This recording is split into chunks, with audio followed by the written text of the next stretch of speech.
নমস্কার, আমি সাধনা। আজকের বানাবো নিরামিষ সোয়াবিনের তরকারি। প্রথমেই সোয়াবিনগুলোকে আমি জলের মধ্যে সেদ্ধ করে নেব। এদিকে গ্যাসে আমি বসিয়ে দিয়েছি, জল দিয়ে আর দেবো পরিমাণ মতন লবণ দিয়ে ভালো করে আমি সোয়াবিনটাকে ফুটিয়ে নেব। ফুটিয়ে নিয়ে জলটাকে ছেঁকে তুলে নিতে হবে। আমি ছেঁকে তুলে নিচ্ছি। সোয়াবিনগুলো আমার ছেঁকে তোলা হয়ে গেছে। এবার হালকা ঠান্ডা জল দিয়ে আমি সোয়াবিনগুলোকে ধুয়ে নেব।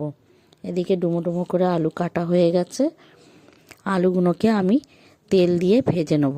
গ্যাসে কড়া বসিয়ে দিয়ে আমি তেল দিয়ে দিয়েছি, আর দেব একটা তেজপাতা আর একটু গোটা জিরে ফোড়ন দিয়ে আলুগুলোকে দিয়ে আমি ভেজে নেব।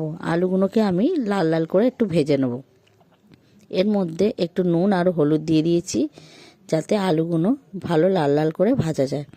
এদিকে একটা পেস্ট তৈরি করে নেব, একটু আদা আর দুটো টমেটো ভালো করে পেস্ট তৈরি করে নিয়েছি।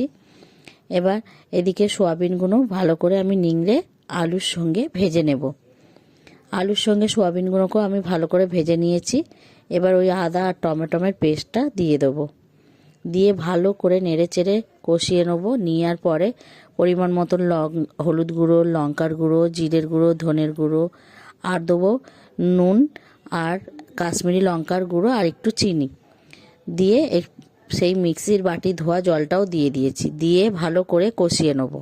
আর দিলাম দুটো কাঁচা লঙ্কা দিয়ে ভালো করে নেড়ে চেড়ে কষিয়ে নিয়েছি। নিয়ে হালকা এবার জল দিয়ে দেবো।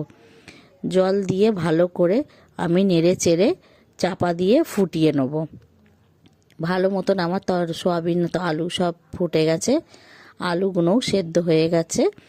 এবার ধনেপাতা কুচি ছড়িয়ে দিয়ে নেড়ে চেড়ে নিতে হবে। নেওয়ার পরে একটু গরম মশলার গুঁড়ো আর একটু ঘি দিয়ে দিতে হবে। দিয়ে দিলেই আমার সোয়াবিনের রেসিপিটা কমপ্লিট হয়ে যাবে। আপনাদের যদি এই রেসিপিটা ভালো লেগে থাকে তাহলে একটা লাইক, কমেন্ট, শেয়ার দেবেন আর সাবস্ক্রাইব করে আমার পাশে থাকবেন।